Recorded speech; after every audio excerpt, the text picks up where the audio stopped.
Okay, I'm live. Oh man, I'm not even ready to go. Here I am though. How's it going, everybody? Oh, and by that I mean, what is up, fight nerds and dirty gamblers? I am Erik, and this is Erik Bets Fights. Sorry, my mic might be too loud. I'm yelling into it. I don't know what's going on. Oh, for those of you who are following me on Twitter, my car just broke down on the side of the road, and I was literally waiting for a tow truck for 2.5 hours, and I had to pee really bad. And the tow truck driver finally came, and he was super cool, and it was fun. And he brought me to this awesome tire shop called Amigo Tire, and there was a taco truck in the parking lot, and it was awesome.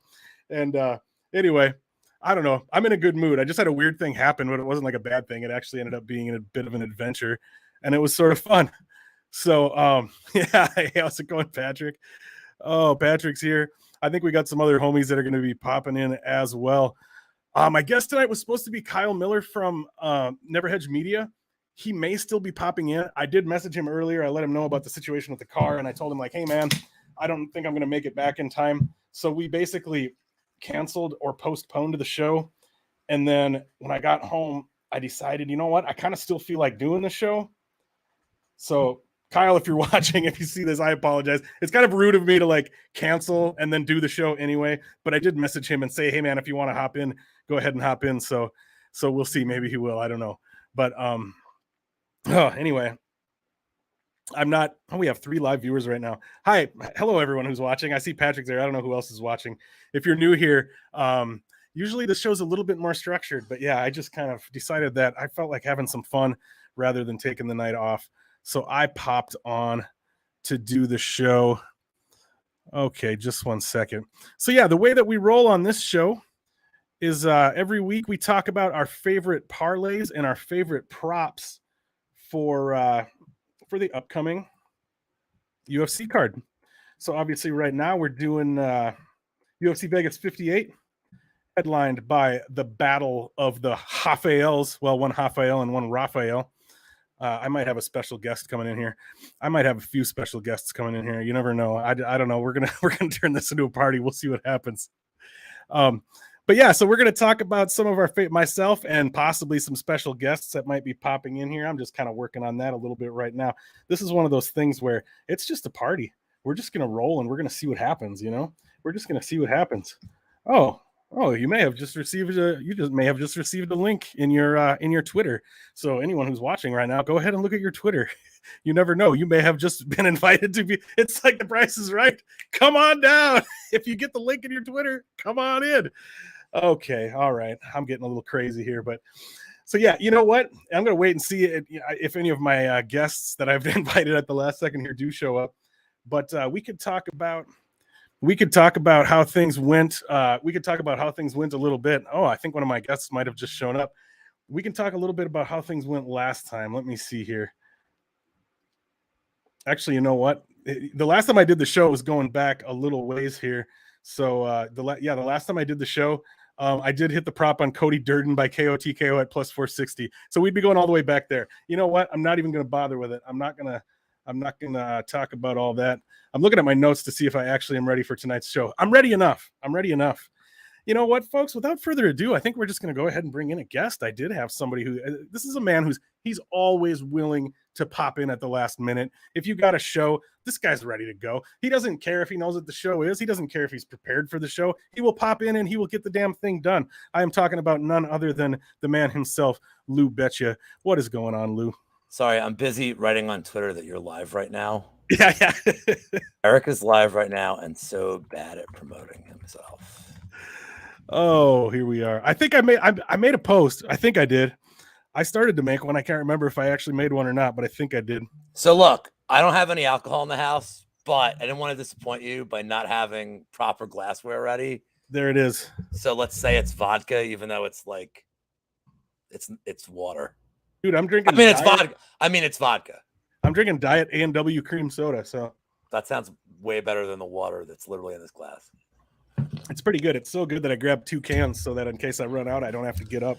So what's up? You had a fun day, huh? I kind of did. I brought my wife's daughter to volleyball, and then while I was driving back, my tire literally exploded on the interstate. Like, it didn't go flat. It went boom. I took a picture of it. I'll post the picture on Twitter. The entire like side of the tire just like blew out on the interstate. And so I pulled over on the interstate and was like, well, now what do I do? And yeah, anyway, I had to call I called Kia service and they sent somebody out and it took like 2 hours for the tow truck to show up, but we got it all squared away and we're here now. But by the way, I know you probably didn't see my last message, but like I was explaining to my girlfriend, you know, like people love to like call you Kevin Owens. Yeah. I'm like, Erik is Kevin Owens when he's like the good guy. I'm Kevin Owens when he's a dick. Like right. I'm like his bad guy persona. I think we can make that work. So what are we doing here? Props? Yeah, I think so. Well, tell you what, why don't we do that? Let's since you weren't like supposed to be the guest and didn't like prep for the show or whatever. Oh yeah. I have no prep. Well, I mean, I know you probably got all your crap ready to go all the time anyway, but I will propose this. I will propose let's skip the parlays and let's just do props. Yeah, let's go. Let's do that. Cause yeah, I got some props here. I didn't get a chance to like really go through and solidify which ones that I wanted to pick, but that's even better because I got like 9 or 10 of them here and we can just talk about all of them because why not? Awesome. Right? Let's go, dude. Yes. Yes. Awesome, man. Why don't you, as the guest, why don't you go ahead and kick us off? Should we do the normal? We'll just start at the small payout and work our way up to the big one. Oh, I thought we were going in order of fights. That's fine. Let me look at what I got here. I got to do the crappiest one first. Let's go Malarkey in the distance at even money as a prop. Look, this is a fight that like, by the way, the under with this fight is like my favorite bet of the card, but I typically don't like betting dudes coming off knockouts like within 6 months, like, you know, like the head's not right. But Michael Johnson's going to Michael Johnson. And like, if this was a video game where like, there's no, like, it's just stats and it's just like fightability, I kind of feel like Michael Johnson has him covered everywhere. But I love me some Malarkey. Dude's a gamer. And Michael Johnson, like, don't give me this, like, he beat Alan Patrick. Like, dude gives me, I have PTSD from him ruining my, like, DraftKings lineup a year ago. Like, my eye, you know, like, I'm done. Like, after, like, getting 10-7. So I like Malarkey in the distance. I mean, I'm not going to do round props yet, but, like, Malarkey in the distance, like, plus 105, a lot of books. I'm not picking a method. I just got to think that, like, at some point, it's half that Malarkey's tough and half that Michael Johnson is just going to do Michael Johnson shit and, like, walk right into it. What did you say? What did you say the under is at? You said the under was one of your favorite bets? 2.5 minus 160. Like, and that's where I got it. Like, I mean, look, I use BetMGM. They don't put a lot of the props out. Like, I've Betway too, but I saw it minus 160. Look, I still think it's like, I mean, honestly, I would put this under 2.5 at minus 250 or higher. Like, yeah. No, I just don't see how it goes, man.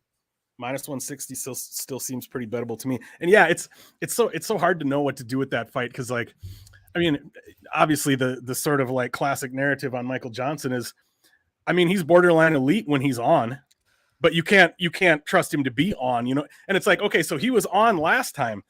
When is the last time Michael Johnson was capable of being on twice in a row? You know, I don't know. You know, I don't want to buy into that kind of stuff. You know, it's funny, Erik. Though there's a world, there's like a parallel universe where he puts Gaethje away in round 1 in that debut. Like there is, like he had Gaethje just rocked, man. Like the skill set's there. Like I'm with you. Like there's times he looks like a world beater. Like that it's. But like you can't trust him at this point. He's 20-17, man. Like yep. It's like 20-17 is not a fluke record. Like it's what? I feel like record wise, he's like the modern day Carlos Newton. Like Carlos Newton was always the guy that came to mind for me when somebody would say like, who is a fighter who is much better than their record makes them appear? And Carlos Newton was always that guy for me. And that's kind of who Michael Johnson is now, right? You look at 2017 and you're like, good, but it's like, yeah, when he's on, he's capable of beating anybody. Cool. So where am I at here? My shit's kind of all over the place, but whatever. I'll just throw out what I got. The first one I've got on my list is plus 240 Rafael Fiziev by KO. And, you know, it's one of those weird spots where like I don't even feel like it's not even a spot that I can back up with evidence too much. I can't be like, well, this is why I think he's going to be able to finish RDA necessarily. It's almost more like just leaning a little bit on like, and RDA looked really good last time out. It's not like he didn't, but at the same time, it's like the guy's 37 years old. He's got a lot of fight miles on him. Obviously, he's done 5-round fights. He's looked good in 5-round fights. We don't know what Fiziev is going to look like in a 5-round fight. So I'm doing things that I tell myself not to do, and that I'm sort of leaning into trusting certain things that I haven't actually seen yet. But and I didn't actually bet Rafael Fiziev by KO at plus 240. It's not something I've put money on yet, but it's one of the ones I'm thinking about, and it's one of the ones I put on the list just because it caught my eye and I thought it was kind of interesting. I think look, when I was handicapping this, there's 3 ways this fight can end to me. Because I don't see how he wins a decision. Because if it goes that far, it means RDA got the wrestling on. I see RDA by decision. I see RDA by finish, or Fiziev by KO. I love the plus 2. I mean, you're getting minus 200 at plus 240 for his winning condition. Yep. So I love when I can flip something like that as like, I mean, look, how does he win a decision, Erik? That like RDA is just tough and eats like a ton of shots because like, what's he gonna do? Grapple him? Like no, right. Like for 5 rounds. Like, no, dude. So I love the odds for that. That's a nice play, dude. And that's why even though I didn't put any of these on my list, like I've seen people looking at some of the like, RDA in round 4, RDA in round 5. I definitely don't mind a sprinkle on some of that stuff too, because we know that RDA can do the 25 minutes, and we don't know what Fiziev is going to look like getting like 25 minutes into the fight. So I certainly don't hate looking at a shot on the old man to come through. I shouldn't call a 37-year-old man an old man when we're on here, but you know what I mean. Whoa, buddy. Just remember, you're younger than me. Yes, I am. By 1 whole year, I think. I may have like youthful, like boundless youthful energy. Like my girlfriend's over there. By the way, her birthday is next week. I will not tell you how old she is. Look, Larson's in. Oh my God, there's my buddy Greg. Her birthday is next week. I will not tell you how old she is, but happy birthday to Miss Melanie, if I can say it. Thank you. She just said thank you in the back. I echo that. Happy birthday. And she had the temerity to have her birthday the same weekend as UFC Long Island. I can't believe it. Oh, look. Oh, is this my wrestling buddy in chat now? Jared? Yep. Motherfucker. No, I'm kidding. Am I up? Yeah, man, go for it. Oh, do I get to be like, all right, so here we go. I'm gonna homer this. You know where I'm going with this. So Cody Brundage by sub, sitting at plus 450 aggregate. Am I biased? A little. Sure. Completely. What's crazy to me about this fight, and like, look, am I biased? Yes, but if we're playing a strict numbers game, what's crazy to me is like his in the distance prop across, except for DraftKings, his in the distance prop is a better number, like worse number for gambling, but a lower number than Tresean Gore's. This doesn't make any sense to me because again, this fight ends 3 ways: Gore bonks him, Cody subs him, or he wins a decision. So like, why is his knockout prop even like we obviously like we interviewed him last night, and everybody's question is, are you shooting in the first 30 seconds? Do not try to knock him out, like Cody. Like, what are you doing? Like, no. How often do you get a chance to talk to a fighter and be like, could you do me a favor and not like punch him? Could you just like literally go to the takedowns? Like, we would appreciate that as gamblers. Maybe if Julian Marquez was on a show, like a couple of days before his fight, people are like, hey, dude, could you go to takedowns? Like, instead of getting trolled by people. I just think Brundage's like sub prop is great for a guy that, like, honestly, Tresean Gore does not have a lot of experience. Did he defend well against Brian Battle? Yes. I think Brundage's wrestling is better. He has collegiate wrestling background, like, and he has great cardio. Like, and like you said in your brilliant write-up of this fight, Tresean Gore throws punches like bullets available in Resident Evil. Yeah. Where they're like, and I think that if he's inactive, and Cody Brundage said something really brilliant last night. He goes, You don't think he's been told since that fight, you have to throw more, throw more, throw more. Like, it's getting drilled into him. And Cody's like, and I got the answer for that. My man tells me sub. He said finish, and I'm like, do not tell me knockout. I want to hear submission. Yeah, no. Like, don't tell me knockout, dude. My man says sub at plus 450 for what I think is his, again, one of his 2 winning conditions. I love it, dude. By the way, his sub decision double chance on books is plus 175. If he gets a knockout, like, I mean, plus 1. I like that's a good bet. I like that. If he gets a knockout, like, then it's a ground and pound. I'm not like, dude, he's my guy. I'm not writing it off, but like, dude, his path is a sub, and at plus 450 for a guy with 4 pro fights. I love it. By the way, for those of you watching who aren't aware of this, yeah, like Lou just mentioned that he interviewed Cody last night. But I want to say, and Weezy. Yeah, and Wheezy. It was a little bit more than an interview, though. If you guys have watched Wheezy's channel, you're probably aware of Wheezy's thing that he does called a Balls Deep Breakdown, where he does a super long, like hour-long breakdown on one fight. So what happened was Lou and Wheezy last night did a Balls Deep breakdown on Brundage versus Gore with Brundage on the panel. So they literally broke down his fight with him. So that's over on the MMA Engine channel. So if you haven't watched that, I mean, when are you going to get to watch a fighter break down? I literally did nothing. I literally was like, yep. And like Wheezy did the whole thing, and Wheezy like fucking rocked it, man. Like, you introduced the segment. You introduced the show. I mean, I booked it, but like Wheezy just killed it. But the best part's at the end where I'm like, so you're saying round 3, and you're saying like, and he's like, yeah, and I'm like, okay, I'm calling my bookie. Like, so you're saying round 3 submission. Just want to know before I put the bet in, bro. By the way, if he wins, this is like, I'm like overly invested now. I love it. Love it. And he was awesome. So yeah, those of you watching, make sure to check out that video. He seems like a really down to earth, just cool guy. Yeah, just a cool guy to talk to. Imagine interviewing a fighter saying, I haven't really been great yet. Like, I can understand why people are betting against me. And I'm like, what? Like, don't say that. Like, unless you're driving the line down, then yes, keep saying that. Like, yes. That's cool though. Oh, I mean, I'm clearly betting him, and like, come on, Cody. Come on, team Cody. I'm gonna write that one down because I don't mind that. I'm gonna take a look at that later. All right, so what I've got next on my list here. Well, I'm gonna throw this one out there. I did put Tresean Gore by KO on my list at plus 300.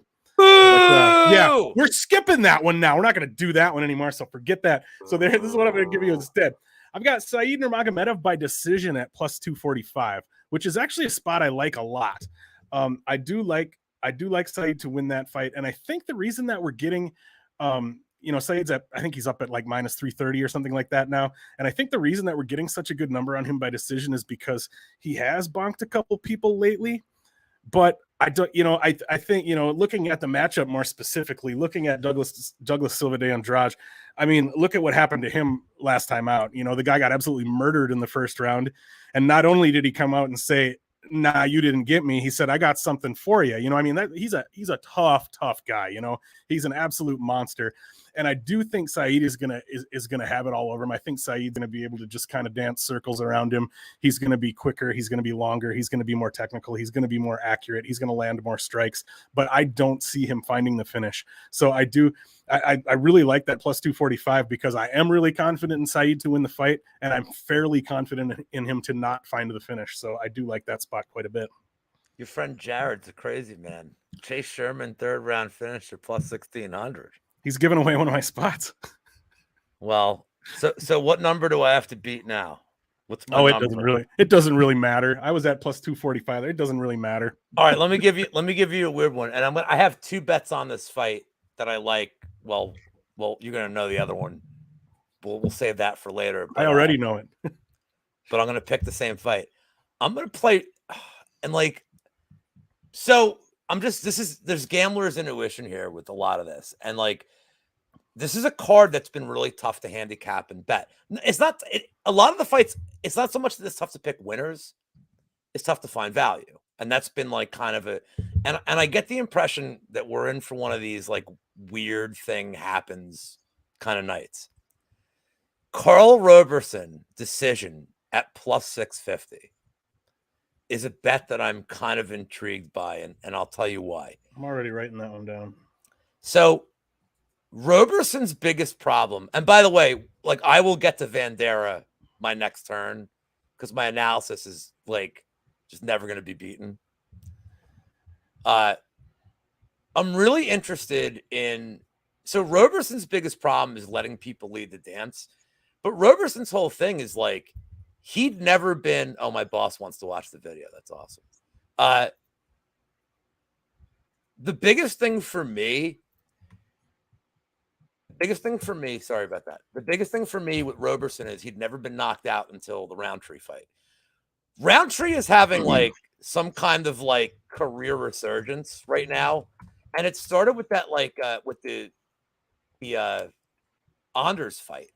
Like he went to Thailand, he like started doing Muay Thai, but he's like looks, he's like so like look, I don't, those oblique kicks are like gross. But like this dude just is going out there and like wrecking people. It's the first time Roberson. But if you look at Roberson's past, how's he losing? By doing stupid stuff on the ground with like Brendan Allen. Like he loses because of bad things. But meanwhile, Nchukwu is, I won't say like, again, I don't want to spoil my other bet, but like Nchukwu is kind of low volume. The Un Jung fight was like a super bad look. I feel like he's regressing. Like he's not he's not fighting like a fighter that's confident. Like, could Roberson lead the dance here? And like, I don't think Roberson puts him away, but like, they're like at with the current line, which is like, it's not like Roberson's plus 115. Why is his decision prop 650 here? I love it, dude. I think this could be like a weird, like, look, I may even fire on him winning by split decision. Like, I just think it's a weird fight that he could lead the dance in what I perceive to be kind of a low volume, nothing fight. And Kennedy is, you know, I mean, there's been a number of fighters that people have said this about over the years. The one that always comes to mind for me is Vitor. It was always like, well, which Vitor is going to show up? Kennedy is very much the which Kennedy is going to show up fighter right now. Like he's capable of looking really good in moments. He's also capable of coming out and just looking completely listless and like he has no idea what he even wants to do. And there's just something about the guy. I mean, he's still fairly green. He's 30 years old. I think he's not super young, and he's not super green anymore. He's getting to a point where he kind of, if he's going to turn a corner, it needs to happen soon, I feel like. And I don't know if it's like, I don't know if it's literally like, does he need to talk to a sports psychologist or something? There's just something weird about him, you know? But yeah, and like it's so weird. You know how this is when you do a bunch of shows. I just feel like I'm saying the same crap I've said like 3 times this week already, but that's just how it goes. But I feel like the best version of Kennedy is like minus 200 in this fight, but the worst version of him is like, you know, plus 600 or don't something. Don't you hate fights like that though? Like a dude could look like minus 1,000 and then he could look like, what the hell did I do? Like I hate fights like that. So yeah, that Robertson at plus 650, that makes a lot of sense to me because it's very possible that Kennedy's going to come out and lay an egg because it's something he does sometimes, you know. So I like it. Where was that? Okay, I'm gonna give this one. I'm gonna bump up to plus 315 Caio Borralho by sub. And this is a spot where, you know, I'm going against myself a little bit that I always say, like, bet on what a fighter has shown you that they will do, not on what they can do. This is a fight where I think Borralho wins this fight all day if he doesn't hang out and kickbox at range with Armen Petrosyan. If he looks to push the wrestling and the grappling, I think he's got a pretty massive advantage there. He hasn't really shown us that he's super willing to come out with the singlet on and push the wrestling and grappling necessarily, but I do think he's a smart fighter, and I do think he's going to come out and do the smart thing. Like, I'm trusting him to do that, even though I haven't necessarily seen him do it to this point. And yeah, I think there's a chance that he could, you know, get to the back. And he's been working with Damian Maia for like a decade now, almost, or something like that. I think there's a possibility that if he just looks to come out and, you know, if he's like, you know what, I don't need to show off my cool karate striking, maybe a little bit, but then I'm just going to get this thing down and get it done. I think there's a pretty good chance that he can scramble his way to the back and find that choke and get Armen out of there. And yes, I keep forgetting I can pull these things up on the screen. We'll just leave that one up for the rest of the show. I'm pretty sure that's my boss. Like I have a job other than like degenerate gambler and MMA engine IT chief, and that's my guy. I don't like to imagine you having a job. I swear to God, like I have to do something to like to pay for the one hat I own. Can I just like hijack this part and we go, oh shit, oh shit, Here we go. motherfucking Patrick. The big man is What's here. up, dude? I didn't dress real fancy, but I got my fancy glass, so let's get started. Hold on, is that like an 8-ounce can that's just like you're just like for you that's like Angel's Envy, a full shit, fifth. dude. Yeah. Patrick, To celebrate, the tow truck guy saving Erik. Very happy he's safe. Jesus Christ. And he was awesome too. Maybe I actually have a friend in Vegas now. The tow truck driver was super cool. Pat, can I ask you? You had like a taco truck experience too when you got there? I did, yeah. Right? I didn't get anything, but yeah, he brought me to this cool tire place called Amigo Tire, and there was a taco truck in the parking lot, and there's like dudes sitting at a picnic table outside just hanging out. I was like, oh, nice. This is awesome. Just waiting for you. Pat, I got it. Can I just ask a question that everybody in chat wants to know? Yeah. You even fucking lift, bro? Oh yeah. A little bit here and there, I gotta stay in shape, I'm not trying to humiliate you, but Oh shit. There it is. There we go. Somebody already talking about how fine Lou 163 pounds of twisted steel and sex appeal. Well, I'm fatter than Parker Porter on fight night, Erik, I'm about 279 right now, so I'm a little bit heavier than Parker Porter himself. I mean, I benched 279 for starters. That's what I wake up with. Warm up. It's the warm up.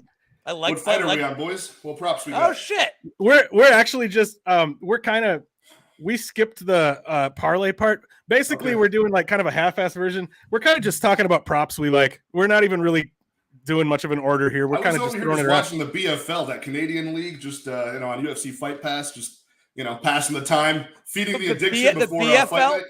The BFL? Yeah. Like British Columbia? What? It's in Vancouver. Yeah, it's okay. Yeah, it was half of amateur show, half professional. So and it's like a feeder organization, kind of like the LFA, but much smaller. They put it on Fight Pass, and some of those guys will eventually get looks in the UFC. So cool. Erik, take that off the screen. All right. Well, we're right now. I like it on there. We're like somewhere. Not that it matters too much, but we're somewhere right around the range of plus 300 right now. So if you've got some props in mind, Patrick, why don't you throw a prop out for us? Man, the biggest money one that I got. Maybe I'll save that one for later. But I do like the not to play contrarian to that wonderful interview that MMA Wheezy and Lou Betya did with Cody Brundage. But I like the Tresean Gore knockout, and I like it early. I gotta say. So that one was sitting around like plus 500 for a round one knockout. If we're around that, so yeah, friend of the show, I know, but hey, I got to throw it out there. I see holes in your boy's game defensively on the feet, so I'm gonna put holes in your face. I mean, no, that's fair. Sorry. Yeah. Sorry, I don't know where that came from. I've got Gore by KO at plus plus 300 on my list as well. And that's not one that I've played yet, but it's one that I was looking at. Did you play that? The thing that I don't like about that one in general is that Tresean Gore showed a lot of hesitancy to throw against Ryan Battle. I don't like betting against guys like that normally that are hesitant to let the hands go. But I think now that he's got that reach advantage over Lou's best friend Cody Brundage, I think it'll be kind of pay dividends. I think he'll be a little bit more he's gonna have two submissions that night. Yeah, one against Gore and one on you, motherfucker. Yeah, you break my neck with that guillotine he had Dolce Lungiambula with. That was nasty. So my official play right now that I have is the under 2.5 in that fight. Because I do see, I got the respect in Cody Brundage. I know he can, handle adversity early, come back. But I think one of these guys will capitalize the mistake of the other at some point under 2.5. He could get bonked. He could get bonked. I'm not like bonked. The bonk is in play for sure. But yeah, but I'm giving the respect. The official play I have is the under 2.5, but that's only minus 105. I know you guys are up there towards the plus 300. Yeah, you're not allowed to talk about that here. Yeah. But no, like Lou mentioned, he said we would hope that somebody's in Tresean Gore's ear being like, dude, all right, what did we do last time? We didn't throw enough. We need to work on that. And which, true, fair enough. But then I think, like, how many times have we seen fighters literally have exactly the same issues plague them for their entire career? Always, yeah. No matter how much somebody's Yeah. coaching me, also he might just come out and do the same thing this fight and every fight. We'll see, but yeah. I mean, for example, like last week, like Uriah Hall is like the most menacing, jacked, most potential for a striker ever, so athletic, explosive. But what does he do? He gets in there, he huffs and puffs, paces around, looks like he's going to knock the guy's head off, and then he does nothing, so he's very hesitant, and that's plagued him for a long, long time. So I can see that happening to Tresean Gore. But what I like about Gore is that he actually like cornered Brian Battle against the cage. He cut the cage off very well, but I think Cody Brundage is so aggressive. He'll move forward, and one of these two guys will get finished within 2.5 rounds. It's gonna be a fun fight. Yeah, I can't wait for it. Cool. What do you got, Lou? Why don't you give us one? Well, which one of my like nonsense ones you want? He's mad. He can't talk about Cody. I got three. I got three above 1,500, but let's not get up there yet. All right. Can we just talk about the Vandera Sherman fight then? Yeah, let's do it. Please. We're literally just talking about whatever. Let's talk about whatever. Yeah, let's talk about that. So my bet is plus 66. No, I'm just kidding. Like for the draw. Yeah, I saw that. Yeah, fair enough. I mean, how do you see a draw playing out? You see a 10-8 round for Sherman, and then you see 2 10-9s? No, I handicapped this earlier. So I don't know about you amateurs when you handicap fights, but when I look at the human element a lot, and like I know you guys like, look, when you get to my advanced age, like you'll understand it. But so what I see is Chase Sherman yambag shot round 1, and then it's like a 9-9 round, and then Vandera is going to kick him right in the goolies to start the second and be like, ha, and then it's going to be a 10-9 round the other way, and then they're going to play poker in the third. There's going to be no punches thrown. They're going to sit in the middle of the ring and just like play cards. And it's going to be a 27-27 unanimous draw. And Dana White is going to just look at him and say the line from Billy Madison at the end when he's like not only like I am, like about his wife being. Well, I won't say that on your. I award you no points. Yeah, and may God have mercy. May God have mercy on your soul. And I feel like that's the only way this fight ends. It's all we deserve. So. But Vandera sub is the official pick because I'm an idiot like everybody else. And like, oh yeah, Strickland sub, let's fucking go. So let's go with Vandera sub. Honestly, I think if I could bet tap to strikes, I will. And I'm not even joking. Yeah, it's in there. Oh, Victor in the chat. He's late. We just like this was like an idea 20 minutes ago. You're not late. Like yeah, what is the Vandera sub at? What's the number? It was plus 700 earlier. I got best fight odds up right now. I'll tell you right now. I do too. It takes plus 700. It's 700 to 650. This is a weird situation where FanDuel somehow has worse odds than like everything else. It's very unlike them. That is weird. But I mean, God, I hate this fight. But also it's gonna be so much fun. Oh, I love this. If I can give Chase Sherman one positive here, quality going for him in this match is he's had the tougher matchups recently, I think, than Vandera. Basically, like this will be kind of a step down for Chase Sherman. You know what I mean? Because like they tried to give Jared Vandera, like, okay, look, you're not doing too well in the UFC anymore. You just got the lights knocked out by Alexander Romanov. We'll give you a guy in Andrei Arlovsky, pretty low volume, an old guy. Maybe you can prove your worth there. He fails that test, pretty close fight. So they give him somebody even older than Arlovsky, the only guy older than him, and he fails that test miserably too. So, now all bets are off, and it's like probably one of these lose relief town type of fights, You guys, I think I'm going to bet on Chase Sherman. But then you bet on him. I don't even hate it, I don't hate that at all. But what was the bet you had last time? It was a 2-team, wasn't it? Was it Mike Jackson and Sherman parlayed? Yeah, I did. I did parlay them together. Yeah, and then Mike Jackson won, and I was like, man, I put down $1. You're like cash out. I put down $1 to win like $150 or something on Mike Jackson and Chase Sherman when he fought Romanov. Yeah, I did. We got halfway there. I lost that American dollar. Oh yeah. By the way, that's his pinned tweet. Mike Jackson's pinned tweet on his account is the video of him getting kicked in the balls, and it's like that's awesome that's your pinned tweet. Like it's so awesome. Bad, but it's so funny. Like, look at Patrick. He's a cigar man. Yeah, He's like big time in us. I know. I'm telling you, I already had my glass of bourbon out, my cigar. I was just watching some amateur mixed martial arts, and Erik comes in with the invite. So talk some props, talk some real fights this time. We're talking a real fight. Exactly. I mean, it's a real fight in the sense that they're getting in the. This is on the main card, by the way, right? I got my order mixed up. This is on the main card. It should be the co-main. I don't even know. We're not even really going in order, Patrick. We're just kind of throwing stuff out there. We don't really have any kind of freaking formal thing we're doing here. I don't know what the heck's going on. We figured we'd talk about that fight for a minute. What do you guys want to talk about next? What was the biggest plus money on that besides the plus 6,600 draw? He's putting the mute. He's screwing me on this. He's like, I can't go higher than 700. Oh, right. Let's see what's up. I like the Ayman Zahabi. If we're talking in that, like below plus 1,000, I like the Ayman Zahabi. I'm not picking him to win the fight. I think Ricky Turcios wins the majority of the time, but just Ayman Zahabi to win in round one is plus 800 alone. Plus 1,000 for the round one KO as well. I like those. I did put a quarter unit on both of those because I think it is a likely outcome. In all honesty, it's his only win condition that he's proven in his sporadic, mixed martial arts career so far. He's had like at least 6 or 7 first round KOs, including over Draco Rodriguez, where I lost about 3 units on that back in the day when that fight happened. So I think I was literally in the middle of explaining to my buddy like why Draco Rodriguez is going to win the fight, and he got knocked out cold. So I look like the biggest idiot at that point, but I'm coming for my money. I want Ayman Zahabi to get that, out of nowhere. Probably the first punch he throws in the fight might be that knockout shot. And I like that because I think there's 2 things you can trust Ricky Turcios to do. And the first thing is to fight for your money. You can trust him to go out there and do everything that he can do to make it happen. And you can trust him to get punched in the face really hard while he's doing it. He's going to move forward and open up all those counters.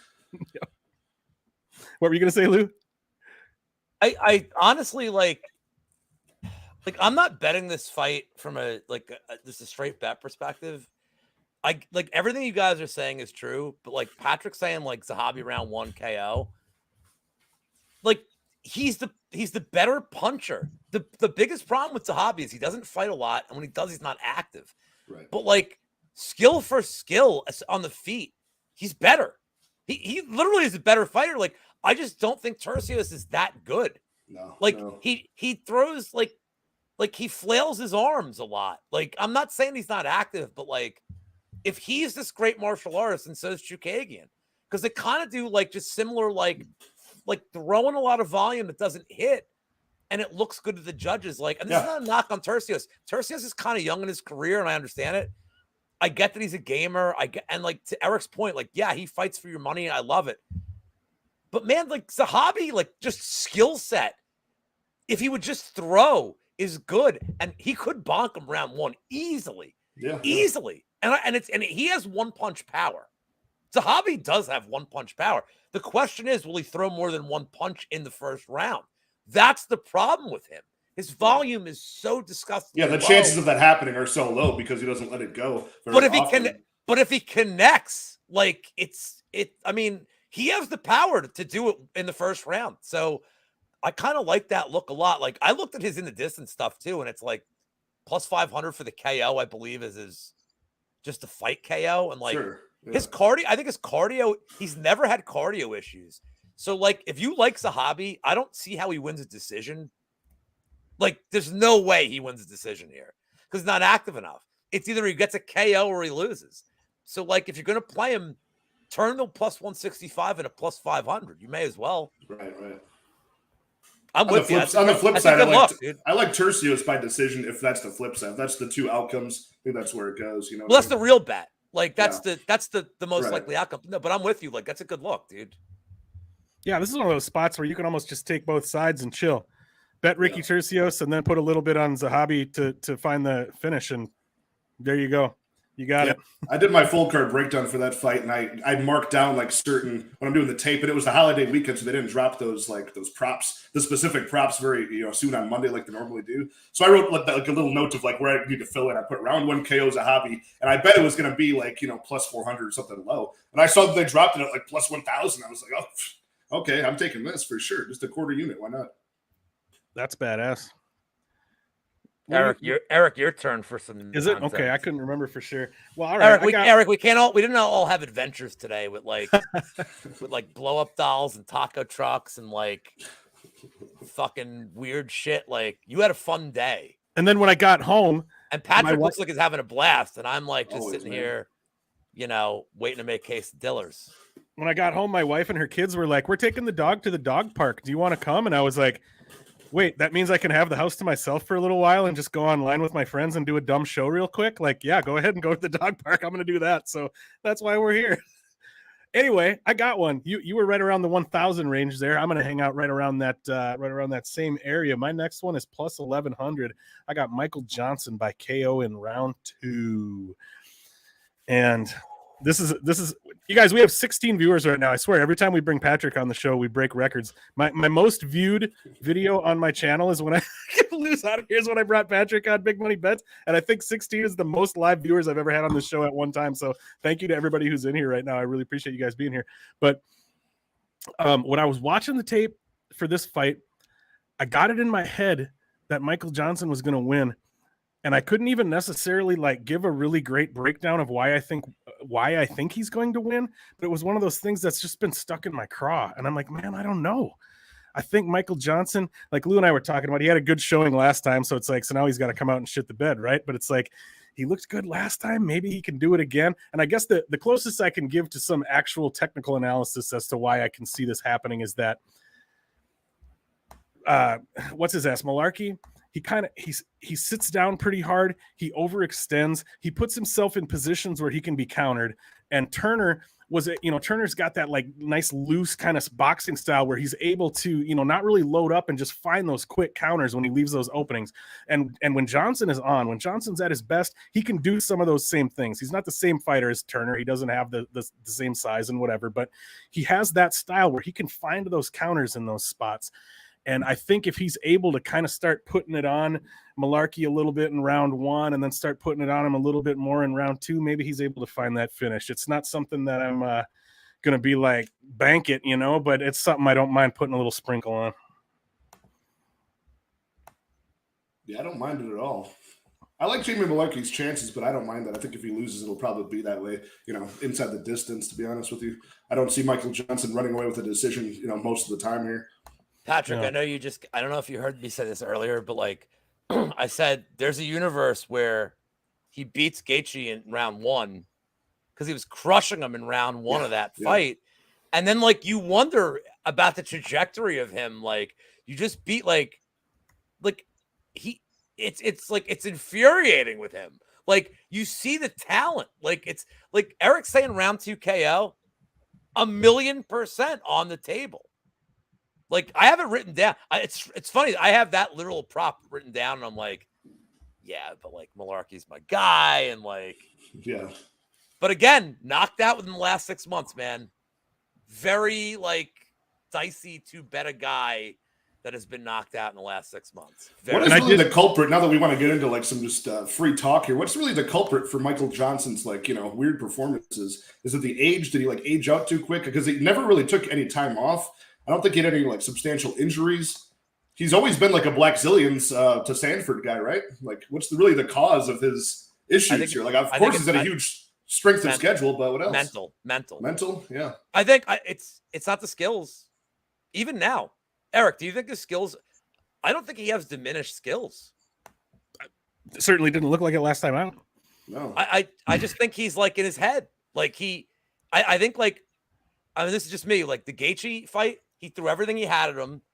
He couldn't get him out of there early. Well, Khabib did humiliate him, but like he hit Gaethje with like a ton of stuff in the first 3-4 minutes. He wobbled him. Did he knock him down twice or once? He wobbled him twice. But I think it got in his head. He's like, oh, I didn't put him away. And he was just defeated. And Gaethje has a way of like being stupid tough and like humiliating you. Right. But to me, it wasn't like this. He was clearly the more skilled guy than Gaethje. And I love Gaethje. He was so much more skilled. He was landing everything. He was landing body shots. Like he must have landed, I don't have the stats, but I think he landed 100% of his punches in the first round. Landed everything. Couldn't put him away. And you could see the look on his face. Like he kind of quit on himself. He's like, oh, shit. He didn't have like there was no backup plan. And I feel like that's kind of sums up his career. His skills are good. I don't know. It's just me, man. I keep feeling it. I'm calling it. Michael Johnson's winning this fight. I'm turning my hat around. Well, that's Michael Johnson. It's what oh shit, you have like a cooler hat than dude. Erik, you look like shit, dude. You look so badass right now. I'm sorry for everything I've ever said to you. But not you, Patrick. You took Gore. You're mine, son. We'll get you. We're gonna get in the squared circle, WWE style. Oh, just so you know, the next tweet on my account's gonna be like, Lou Betcha was 44 years old. What do you got for us, Lou? Is it your turn? Can I go to Yam Bags? Is it time? You can do anything. It doesn't matter. Whatever you want to do, man. In Chukwu Yam Bags. And if that Danny Lags, Danny Lags, if you're listening to this, go tag Danny Lags right now. Mr. Lags, if you ever tag Yam Bag Nation or Yam Bag Special on a post and don't include me, you are dead to me. How do you not bet the Yam Bags here? It's the last one. What's the number on the Yam Bags on this one? It's plus 2,000. It should probably be like minus 150. Yeah. This fucking shit. The last time he fought was like that Negramanu, like that disastrous bullshit fight. Which, by the way, I thought Nchukwu won. It was a weird decision. Or it should have been a draw. I think Pepe Silvia had the draw, and he was like losing his mind. He's like, holy shit, I called this one. Look, man, the guy still, we talked about how he regressed. He still fights with his fingers out. Like, it's the fouls. And Roberson is like the perfect dance partner because he's kind of an idiot with his fight IQ. Like, so could he foul? Probably. But you're really betting the Yam Bags on the Nchukwu side. I mean, it's 21. By the way, here, Erik, you like your trivia. Do you not like your trivia? I do. Since I became the Yam Bag Whisperer, every fight has been plus 2,000. Patrick, this is for you too. Every single fight, I feel like Patrick knows this one, has been plus 2,000 for Yam Bags, except one. It was plus 1,700. I literally believe I drove the market on this fight. Can you name the fight? And if you need a hint, I'll give you a hint. But can you name the fight? What? How long ago was it? It was this year. I've only been the Yam Bag Whisperer for months, Erik. I probably do need a hint. Patrick, This is a tough one. Give me the hint. Do you guys want the division? Yeah, that'll help. Heavyweight. You should know it now. If you need one more hint, I'll give it to you. But is it? I know Patrick. I know Patrick knows it. I know he knows it. Was it Romanov Sherman? No. Come on, Patrick. Patrick, I know you know this. It wasn't. I feel like it's on the tip of your. It wasn't the Parker Jelton fight, was it? No. Last hint. One of the people in that fight is no longer in the UFC. Heavyweight. Oh, you're losing me with the heavyweights now. I'm trying to think of all the bum heavyweight fights. Your last. He's also a dick for activities outside of the cage. He's kind of a dick before he got to the UFC. Oh, these are so many hints. I'm thinking of so many people now. I don't know. It's Greg Hardy. Okay. Greg Hardy and Tybura. It was like plus 1,700, and I was like, "What?" That's crazy. And the problem is Tybura decided like, "Yep, I'm just gonna like wreck him in 3 minutes." Like, I've already forgotten Greg Hardy was. He didn't have time. He didn't have time. Dude, he didn't have time to cheat. Dude, he didn't have time to cheat. There you go, Jared. I know it's not my turn. I'm not hijacking anything. It doesn't matter. Go ahead. No. When it comes back around to me, if you guys don't address, I just want to talk about one more fight. If it comes back around to me and you guys haven't propped it. Okay. I think you're up, Patrick. What do you got? God, where are we up now? Pretty high money props. Yeah. You can go big. Man, can you give me one? Because I don't know what it is. But Caio Borralho by submission and a round 2 if you got it. Can you tell me what that is? Yeah, I think I can. I'm on it. Because that'll be probably around that range, I'd say. At least around like close to plus 1,000. I have to imagine if you combine that method and the round. I have it plus 1,000 on FanDuel. Okay. Yeah, that would be my next one because I think Caio does get that done. Why round 2? I think Armen Petrosian is going to have really good get-up game the way he does. He'll get taken down, maybe work his way back up wall walk, but by round 2, I think his activity will be a little bit less, his energy a little bit less. Kyle gets him a little bit more figured out on the ground, locks in that body triangle, and it's either, raining down punches from Mount or, giving up his back from Petrosian and locking in a submission. So I think by round 2, he gets it done. Beautiful stuff. I love Caio Borralho too. I mean, I'm a little bit partial to him. I like Petrosian as well. I think both guys, and I think this should be lined closer just because of, I get why there's more paths to victory for Borralho. He should be the favorite here, but just the way that these guys are both really fresh off the Dana White Contender Series, both had one fight in the UFC.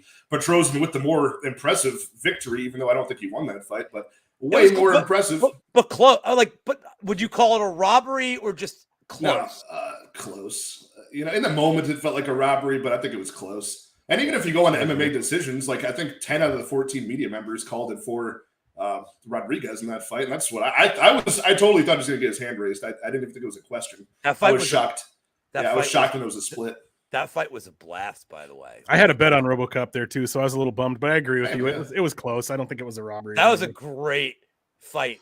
That was so much fun. That's like a forgotten classic from that was a great fight. Yeah, it was on the Makhachev green card, I believe it was. So that wasn't even that long ago. But yeah, both guys, what I was saying is they're both at the same point in their careers. So I don't like that the line is this wide on Borralho right now, but I do think he's got way more ways to win. I like my jacked Brazilians that talk about Jesus in the post fight. It's just, I'm a big Vitor guy. That's my thing. So he's he's checking off all the boxes for me as far as he's like a more studious version of Paulo Costa right now. And, I like him a lot. So I think round 2 sub is definitely my prop for this one. Good stuff. I dig it. Where the heck was I at? All right, I'm going to do it. We talked about this fight already. I can't remember if I actually mentioned this prop or not. And I might actually bet this one. And Jared actually brought it up in the chat earlier. Chase Sherman by KO in round 3 at plus 1,500. The more I think about this fight, the more I think Chase Sherman is actually going to win it. And I think I might bet his money line. I'm over here doing oh yeah. I'm going Macho Man about it over here. And I think I'm going to bet Chase Sherman's money line. And if I do that, I'm also going to have to sprinkle something stupid. And so, yeah, round 3. I don't think he's going to catch Vandera early. And, Vandera's tough. Vandera can take a shot. I don't think he's going to catch him early with one big shot that puts him out or anything, but maybe things get real ugly. Well, I shouldn't say maybe. Things absolutely will get real ugly in this fight, and maybe it'll turn into a lot of cage pushing. How do you see the first 2 rounds of that fight playing out then? If round 3, Chase Sherman is your pick there, how do you see the first 2 rounds playing out if that were to happen? Well, I think what a lot of people are doing in this fight is, and I've been allowing myself to do it on some fights on this card too, and I try not to, but doing that thing where you're allowing yourself to believe that a fighter is going to do something that they haven't really shown you that they're going to do. Okay. And a lot of people are saying okay, well, Vandera is the better wrestler and the better grappler here. And he is, on paper and in practice, he should be, but he doesn't ever really look to push that, shows it. And so yeah, I can't believe that he's going to do it here. And, he's a guy he'll come out and pressure and it's not like he's incapable of striking. He'll come out and pressure and throw ugly punches and get in your face and do that. But I think if it really does come down to being, a mostly boxing or kickboxing fight, I think Chase Sherman is going to be more accurate. I think he's going to be quicker. I think he's going to be probably more powerful. I think he's probably going to throw more volume. So I don't the more I think about this fight, the more I think man, I think Chase Sherman might be the guy here. I don't know. Oh yeah, I don't know. Chase Sherman sounds like he's the guy, but Chase Sherman's not the guy here. Oh yeah, I don't think Chase Sherman's got any skills. He's like my Coco Beware. He's my Iron Mike Sharp, man. He can only beat the bottom of the card. I am the Macho Man Randy said. I'm the top of the card, the cream of the crop. That's all I had for that. Dude. There it is. The cream of the crop promo. But as soon as you said Macho Man, you're baiting me at this point, Eric. You're just and yes, I had the shirt right there. Shirt was right there, man. Oh, yeah. Sorry, Eric. This is you asked for this one. Yeah, I'm with Daz on this one. Daz read my mind, By the way, can Chase Sherman win? If they're honestly, if there is a fight he's going to win. Yeah, it's this one. This is it. So can I ask you a question? If you like him, is round like you guys like round 1 KO, right? Yeah. I'll do it for you. It's still Vandera. What are you gonna do? I'm gonna bet that round 1 KO. I'm gonna do it for you. Johnson Sherman parlay. Hey Jared, like you're following me now? I'll fucking do that. And like, by the way, that's not like an inconceivable. By the way, it's like it was gonna pay 6-1. That's not an inconceivable parlay. But Johnson KO, Sherman KO. What does that pay? What does that pay, dude? Erik, what does that pay? Because that'd be awesome. I don't. I'm not able to. In an unrelated note, I'm not a parlay successful props. gambler after doing these shows. They're like, how'd you lose your money? The Johnson Sherman parlay, untracked. Hold on, I'm betting that right now. Yes. And we clicked place bet. There we go. I just parlayed Michael Johnson and Chase Sherman at plus 198 and plus 175. It just happened. What was the odds? What was the combined odds? Like 6-1, 7-1? Yeah. It was right around 6, 7. Yeah, right around 7. Yep. Jared, I'll beat him with the KO props, but I'm like really curious how that's gonna cost. Like what that's gonna cost. Did I kill you guys, the Macho Man? Did I like? That was good. You did a good job. Of course. Did I just plus 6,000 the shit out of you guys? Like I don't know, man. What Plus else you got for us, 6,600. Lou? You got anything crazy left for us, Lou? Well, there's one fight we didn't talk about that I have a crazy bet, and I see Couch Warriors in chat. Like we Let's talked do it. about this earlier. Oh, what's up, Mike? I know he's a big Said Yokum dude. So like, look, Same here. 90. I feel like you know, look, what happens more often than not in this fight is Lawrence decision. Like, I just feel like that's if there's going to be a finish it's on the Kakramanov side, but like Kakramanov round 3 has some appeal to me with how bad Lawrence got like rocked by Mana Martinez. Like Twice, yeah. And here's the thing, Mana Martinez like has no ground game. Kakramanov does. So like if he rocks him, he's good enough to go to the ground and get a ground and pound, or like Mike was saying, like lay off the method and just say the round, which like I tend to agree with.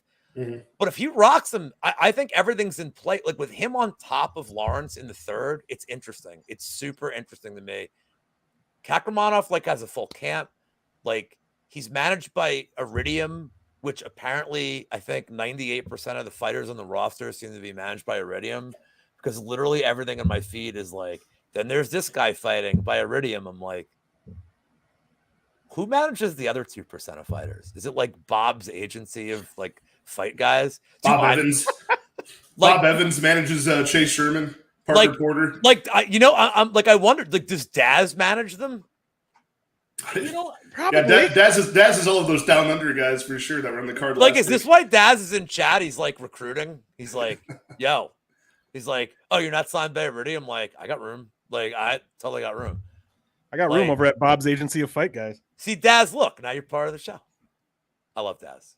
We all love Daz. He's the best. Big ups to Daz for his support. What would we do without him? Big up to Daz for his support of this community. Without him, we'd have no views, probably. Absolutely. Daz is the man, dude. I just think it's an interesting look. I do think Lawrence wins by decision like 70% of the time, conservatively. I just think that, like, I just realized my glasses are matching this perfectly. Like, that's great. I don't know, man. I just think that, like, if there's a finish, it's on his side, and I do think it comes late. So, like, what do you guys think about that as a prop? I think it's plus 1,400 for the third round finish.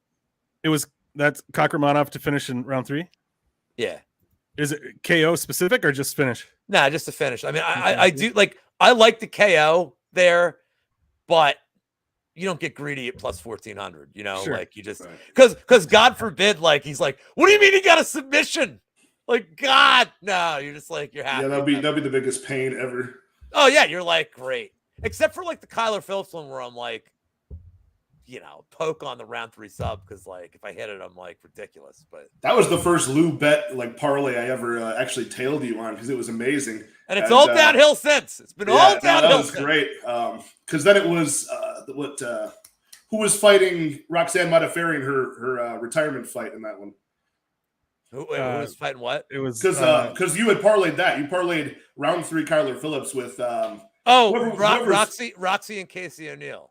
Casey O'Neill, winning round for 2. 10 grand. That was the 2-leg 10 grand. And she was tagging Roxanne up in round 2 as well. I was like just praying that something would land and crack her. Like I didn't break any furniture, but like I'm an idiot for even betting it because like I know Roxy's so tough. But it was one of these things like Erik saying he's betting Michael Johnson round 2 KO. He just knows. It was one of those bets where I'm like, I just know. Like it went beyond like strict analysis. I'm like, I just like this bet and I'm doing it. You know, like, and yeah, I started losing my mind, started hitting her with some like a 3-piece, and I was like, yeah, and that would have been like, you know, lesson to you guys out there. Hookers and blow for 10K. How about you, Patrick? What you got? Hookers and blow. I mean, along the lines of still that same fight, I like Kakhramonov to win this fight early. I like him to win it late. I really do like him inside the distance in general. This is going backwards in prop value, but one of the bets I did make was the plus 225 inside the distance for Kakhramonov. I like that a lot. And since he was probably like, what, plus 120 on the money line or something like that, I think his only, as Lou was saying, I think the only win condition for him really for most of the time is to win inside the distance, either by a club and sub, jumping guillotine on a sloppy takedown of Ronnie Lawrence, just getting like a Mana Martinez type of, crack in the chin of Ronnie Lawrence. I think he can do that early. I think he can do it late as well. I'd actually prefer it early, to be honest with you. I think by the time this fight goes late, Ronnie Lawrence will have broken him down with all the control time and just cruising his way towards the decision. I like that early, but plus 225 for like to transform that plus 120 underdog price to plus 225. Usually I don't get greedy when I'm getting plus money on a guy, but I think this is the majority of his win condition is to win inside the distance. So that's my prop for that one. Yeah, that makes a lot of sense. It's kind of the same thing we were saying about Ricky Tercios, right? Like Ricky Tercios and Ronnie Lawrence are the kind of guys that like you're not really gonna beat them by decision, right? You're not gonna outwork guys like that. It's pretty unlikely that you're gonna do something over the course of 15 minutes that's gonna give you the nod over guys like that. You gotta find something. I think that makes a lot of sense. I think that's what do you think Lou's up to now? What professional wrestler is he changing into now that he shut off his camera? Hopefully Hulk Hogan. Let me take a look here. That Chase Sherman round 3 was the biggest the biggest one I got. I don't really have anything else that's any good to share. I was peeing, but I heard it and like, what you gonna do, brother? Did you guys go over that D Silva Saeed Nurmagomedov fight at all? I talked about it a little bit. One of my earlier ones was Saeed Nurmagomedov by decision at plus 245 was one of the ones I liked. If you got something on that one, go ahead. No, I agree with you on that. I just want to know your guys' take on that fight because I know some people are really on Saeed inside the distance or, maybe early, somewhere around the decision prop. I found myself on the decision side of things just like you, but I was just wondering. Yeah, I did bet that. I actually think that's a really good line. Yeah, I think people are buying in a little bit too much rather than like looking at the specific matchup or kind of buying into Saeed finding, a couple finishes lately. But I think D Silva is going to be pretty tough to put away there. And yeah, I like Saeed to win here a lot, but I also don't think he finds the finish. So yeah, I think that's a really good. I think the measurables for Saeed, of course, I mean, not only just his skill set, but just the measurables alone, even if they were equal fighters, will be enough to keep D Silva at bay for 3 rounds straight. You know what I mean? And it really is like the spinning attacks are like kind of a double-edged sword in my eyes for Saeed. Like that could be the thing that helps him maintain distance, get some respect off of those spinning back kicks to the body and whatnot, some spinning elbows. But I think those are going to be the positions where D Silva will look to like sprint in range and actually, close the distance between the two if those become way too frequent, way too predictable. But at the end of the day, I really do find myself on Nurmagomedov by decision. But man, he's probably my second most confident fighter on this card. But D Silva is such a dog, such a good underdog, man. That makes me really scared because, the guy's always busting big favorites for sure. Yeah, I bet him at plus 180 against Morozov, so I was pretty excited about that one. I did bet him as a dog that last time out, but I just can't do it here. I'm sorry to disappoint you guys, but I did like Kaio and Saeed as a parlay at like me plus too. 108. Oh, yeah. I know, but that's not a Lou bet. Like that's a horrible I feel like I've disappointed the masses. You're allowed to make good bets sometimes too, Lou. That's not fun. Erik, there's one fight we haven't talked about. All right. The main event Yeah. Have we even talked about? We even touched on this yet? Like I mentioned Fiziev by KO as my very first, bet way at the beginning, but we haven't said anything about it since then. Feel free. Yeah, I mean, just the way I see this playing out, I mean, I see like if Fiziev gets it done, I think it's within rounds 1 through 3, probably earlier than later. And I think, if this goes late, starts getting a little bit more dicey, probably, Rafael might end up. It's Rafael and Rafael. I'm always getting those mixed up when I'm working on this fight. But I think Rafael, at 37 years old, still has that 5-round cardio, been there a million times before, not even just in the headlining spots, but in that 5th round, he's been there like, I want to say it's like 8 times now he's been in that spot. So, I think he can make hell for Fiziev late, but I think Fiziev might be definitely game to win this fight more than that. But just where the odds are, I find myself on the RDA side. Yeah, I did mention when I mentioned that prop earlier, I did mention that I also don't mind sprinkles on like RDA round 4, RDA round 5. I think that because the decision when I looked at it, it was like what, plus 325, plus 330. It's plus 350. Plus 350. Yeah. Okay, that's nice too. Awesome. Well, I don't think I have anything else for you, fellas, unless there's anything else you guys want to talk about. This was awesome that we were just like, whatever, let's just hop in and do it. Yeah. I just want to echo that the main event stuff. Like, I think RDA is the side. I think this line is like wild crazy for a guy with as much experience and skill set as RDA. Yeah, I agree. Here's the problem. There's no problem with the RDA side. Here's the problem. And like anybody that's listening, like, I feel like we're just getting boned every week on these late round props. All these main events are going the distance. And like, I can't help it. Like, RDA round 4 and round 5, like, you have to poke at it. But like, doesn't it feel like RDA decision is probably what's going to happen here? Like, but I don't see how Fiziev win. I think Fiziev can't win a decision, in my opinion, because if he's landing shots like left and right, he's winning by KO. Like you said, Patrick. Like, I think he gets him out early, but I can't help it, dude. Like, how do I not take fight doesn't go here?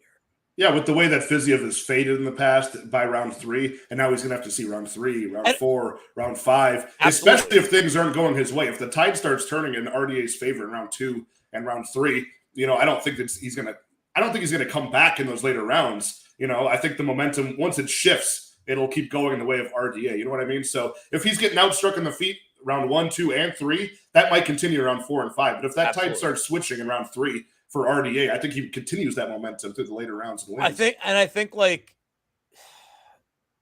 yeah, I mean, like, everybody's like, well, RDA didn't get a finish last time. It's like, well, I mean, he had like 3 10-8 rounds in a row against Moicano. Like, like, that's not his fault. Oh, we didn't have a killer instinct. Dude, you know who had a killer instinct that night? RDA, the ref. Yeah, the referee. And Moicano's corner. They're like, oh, he didn't try to kill him. There were a lot of people trying to kill Renato Moicano like that night. Like, I mean, like, this is a bet that I think we were all on this. Either like, everybody was like on a variation of this bet, like fight doesn't go, RDA in a distance, whatever. Because it was a short notice. It was like when he took the fight on like 4 days notice. Yeah, he was like flying into country like by Wednesday or Thursday. So, and I'm not saying like Vasily, whatever his name was the fucking ref here.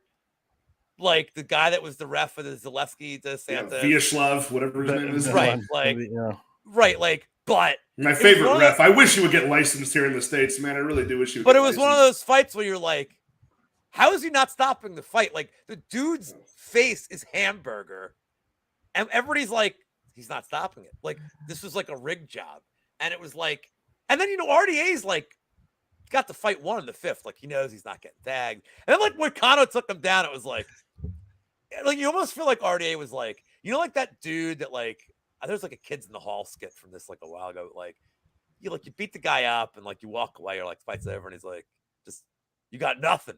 I didn't hear no bell. Right. All right. And then like RDA goes back and kicks his ass. He's like, all right, now it's over.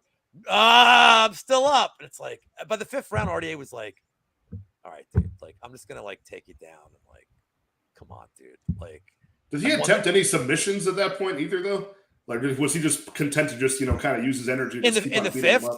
In the fifth? In the fourth or the fifth, yeah. RDA was just punching him relentlessly. Yeah, right. Like relentless. No, I think a couple of times like Moicano turned over and like RDA was trying, like was like, I'll take the sub if it's there. Okay. And then like Moicano would just flatten out again, and RDA was just like raining down on him, like, and like this. I mean, the fight was like 50-38 at that point, or what? Like, I mean, it was just it was so bad, and like. No, RDA has like a heart. He's like, all right, like I won the fight. Like, there's no reason to like. He just kind of laid on him in the fifth round. But like people are confusing this with him not having a killer instinct. This is my bigger point, dude. Yeah, RDA probably thought he was bleeding out. He probably was like, this guy's just gonna bleed out eventually. Like the fight was over. I mean, there was nothing to prove. He could have like literally murdered him. Like he could have given him like permanent life scarring injuries. Like I mean, he may have. We haven't seen Moicano since. Like, I mean, we don't know, but like. No, RDA had like a heart. He's like, all right, dude, I'm just gonna lay on him and like the fight's over and like I win. Like there's no judging issue here. Like I won. So I think RDA late rounds is the way to go. But like we just keep getting boned on these props, man. Like well, yeah, like, the best thing to do is just keep betting them. To hear people say like, oh well, RDA didn't finish Moicano, like RDA finished Moicano 3 or 4 times. Just because the ref didn't stop the fight doesn't mean he didn't finish Moicano, because he did repeatedly. You know, like, I think he had 3 KO victories in that fight. Like the second round KO, third round KO, fourth round KO. Like yeah, knocked them out. It's all of the decision victories and losses that RDA have that stop me from like sprinkling those late round props. Like obviously those will come at some point. Well, when's the last time he got somebody out of there like in the late round? Was it Kevin Lee? I think it was like round 4 or 5, right? I think it was round 4. He beat Kevin Lee. That might have been like the last time he got like a really late, maybe one of the only times he got like a super late finish in a fight. I'm looking it up right now. I think it was Kevin Lee. I want to say it was either round 4 or round 5. He was able to like choke him out. Okay. I can't remember. This is some years ago. Round 4, it was May of 2019. Yeah. And then that was submission. I'm looking for his last finish that wasn't in the first 2 rounds. I don't know who Jason High is. I'm sure. Jason I feel like I'm sure Erik knows who he is. Is Jason High the is that the Kansas City Bandit? Hold on. Am I thinking of the wrong guy here? Yes, dude. It is the Kansas City Bandit. Okay. Yeah, that guy's gone on to do other things too. He was in I think the PFL as well, right? I think you're right. Yeah, I think he was. So he's got or World Series of Fighting or whatever it was before the PFL. So Terry Atem or Ateem, I think I'm saying it wrong. Terry Atem. That was the guy that got that Edson Barbosa got the first wheel kick ever. Yep. He's got a UFC 142, I want to say it was. He has a round 2 sub over him in 2010. And then that's it. In terms of like he's never gotten a finish out of like midway through the second, aside from the Kevin Lee fight. So that makes me want to have pause for those round 4 or 5 sprinkles. But on the other side, it's time. It's time for it to happen, right? I mean, like my betting philosophy is just keep betting it until it happens, because eventually it'll happen. And like, you know, and like for all you young handicappers out there, this is how you make money eventually. Because then it hits you like, I'm rich. I'm going on Twitter. There you go. I'm rich. I'm going on Twitter. It's like I think that's so how betting these like 4 or 5 sprinkles is like it's like your 401k. Like you're just putting investments in over time, and one day you can cash out. If I lose a bet that's plus 3,500, it just means I need to bet more on it the next time. It's like the martingale system of stupidity. Like you know what the martingale system is, right?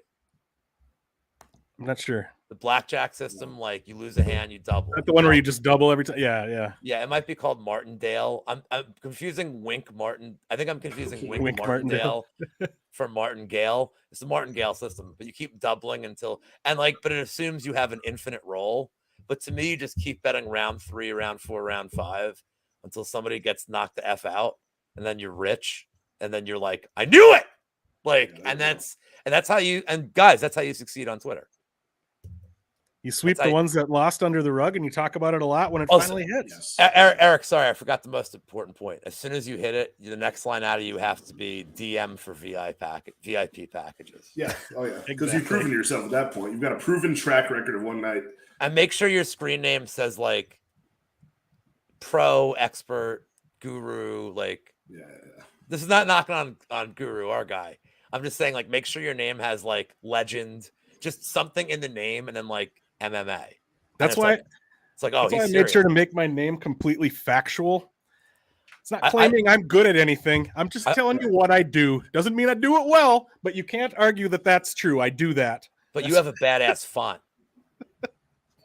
Your logo has a badass font. It's all right. Oh, all right, fellas. This was fun. You know, it's hilarious. Yeah, hell yeah. I'm back. Apparently, I'm back on the air in 8 minutes. You are? Yeah, what are you doing in 8 minutes? Yeah, Liam asked me to. I'll tune into that. Yeah, I'll check it out too. Yeah, Right. I'll let you go so you can go potty. What's work tomorrow morning? What's that? That's I'm doing it right. Well, in 8 minutes is tomorrow morning. there Yes. we are. See, Daz knows. Daz says, don't forget to talk in absolutes. That's my least favorite thing I swear to about God, Twitter. at some point, Daz is going to work for our company and like just manage the four of us and be like, this is what you guys need to do.